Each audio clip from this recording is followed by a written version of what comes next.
I love teaching young families or adults with families with older kids. Whenever I could, I loved gathering them together to teach them about baptism. This happened so often early in my ministry when families were looking forward to a baptism in their family. So we would bring them in for classes, and I loved that sacramental opportunity to be able to teach them. And I would use much of what Gretchen read for us from that verse of 1 Peter, where we have this connection of water. And so we have that story of creation and flood and water, Moses leading the people through the Red Sea and Joshua leading them through the Jordan River. All of these times understanding that something happened when we moved through water, from slavery to freedom, from death to life. And I could tell them all the logistics that they needed to know about baptism, how they would receive their candle and who could hold it and the oil we'd put on their head, and not to worry if the baby cried. We just have Pastor Nate do all of those, and all of the things that were connected to the joy of baptism.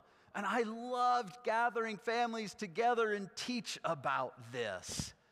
But I've been doing this for about 4 years early in my ministry, and then one day I was standing there at a baptism, and I was overcome with emotion like I had never experienced before. All of a sudden, this baptism seemed so different than any other baptism I had been a part of. And the teaching that I had done did nothing to allow me to be ready for this moment as it welled up inside of me. It was the baptism of my son, Daniel.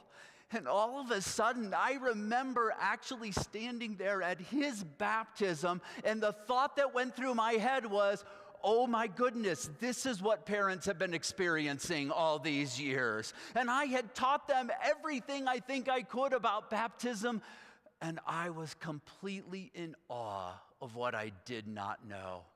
And I know some of you know that experience for your children or your grandchildren or your nieces or your nephews, that experience now of baptism. And I've never taught about baptism the same since, because I realized that what was happening to me right there, it was like I was caught up in all of the stories of baptism, but I think I was caught up in the flood. I think that's what was happening. And I had this flood of emotions just coming over me at that time. And I realized that some people would say, yeah, we get it, Pastor Gary, because when that happens, you start flooding, because God always hits me in the tear ducts. That's where it happens with me. And that emotion just feels like it pours out of me literally at times. And I think that's what was happening at that baptism. Now, I will tell you that a few years later at my second son's baptism, that one felt more like rising waters, because I felt like I was a little more prepared for it. So I kind of just rode that wave into it. It was just as emotional, but it didn't catch me by such surprise. And I started thinking, how often God can catch us by surprise. The first time I think I ever actually experienced that was at Sky Ranch, not far from here, which we have lots of kids from Bethany go to Sky Ranch every year. But I was a boy from Ohio, and we had traveled across country at that point to come to Sky Ranch, and we had done the hiking where you go out for 5 days and you carry everything with you. And at one of the points when we left our tents and we were halfway up the mountain, or not halfway up the mountain, but close to the peak, and the guide said, now you just have a half an hour or so, just kind of go on your own. So I was able to walk for the first time to the top of a mountain. I'd been from Ohio. I knew all about hills, but I had no idea what I was about to experience when I was at a mountain peak, and I looked out and saw what I'd never seen before, and I was in such awe at seeing mountain after mountain, and the mountain range felt like it was going on into eternity. And all of a sudden, I realized everything got blurry in that mountain range. And I was like, what is going on here? And I realized I was just crying because I was so caught up in the flood of emotions that captured me at that point. And I realized that's just sometimes how God works. God just catches us by surprise and floods us with emotion, where all of a sudden all we can do is to trust in the presence of God that is around us. And sometimes that hits at times of such incredible joy. That happened in my congregation in New York when a person came and said, hey, I want to put together a little orchestra for Palm Sunday. And then we said, fine. He came back a couple weeks later and he said, hey, Pastor Gary, I think we're going to need to take a row out of the choir loft area and take that kind of vanity rail down. And I said, why would we do all that? He said, because I got 30 people to be a part of our little orchestra for Palm Sunday. And so we took railings out of the church and we got it all set up. And the next year he said he wanted to do it again for Easter, so we did. And I said, sure, I'll play trumpet. And I remember at the end of that Easter service, I'm sitting there with this group of musicians, and I look over, and there's an 80-year-old on his clarinet next to a junior high student, probably in her third year of playing clarinet, and they're together, and this wonderful mix of people all over. In the final hymn at Easter, and we're playing along, and all of a sudden, I'm hearing the music and the choir and the congregation singing, and all of the notes on my page started getting real blurry, and I couldn't quite see them anymore, and I'm like, what is going on? And of course, I'm crying again, because it was just so beautiful, and it just felt like this flood of emotions coming over me. And I know so many of you talk to how music can do that in your life, how it just speaks to you in a way that just grabs hold of your soul, the way it comes over us. And then other times I realize that God chooses to visit us in the wilderness.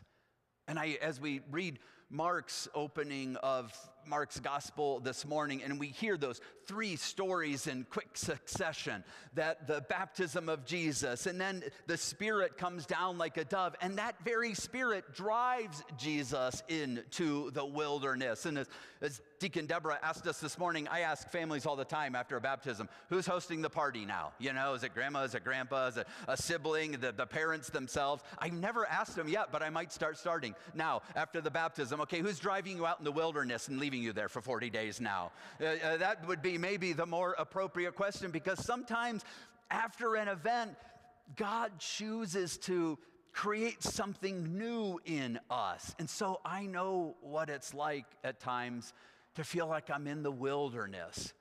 And there was a time in one of my congregations I was serving that became very challenging. And this had been going on for multiple months, and I was in the midst of an education series that I was going to, and so the next conference was coming up, so I went to that conference and went to the workshops that morning, and then there was a worship service that night. And I'd met a friend along the way, and we're sharing a room together, and he said, we're going to the worship service, aren't we?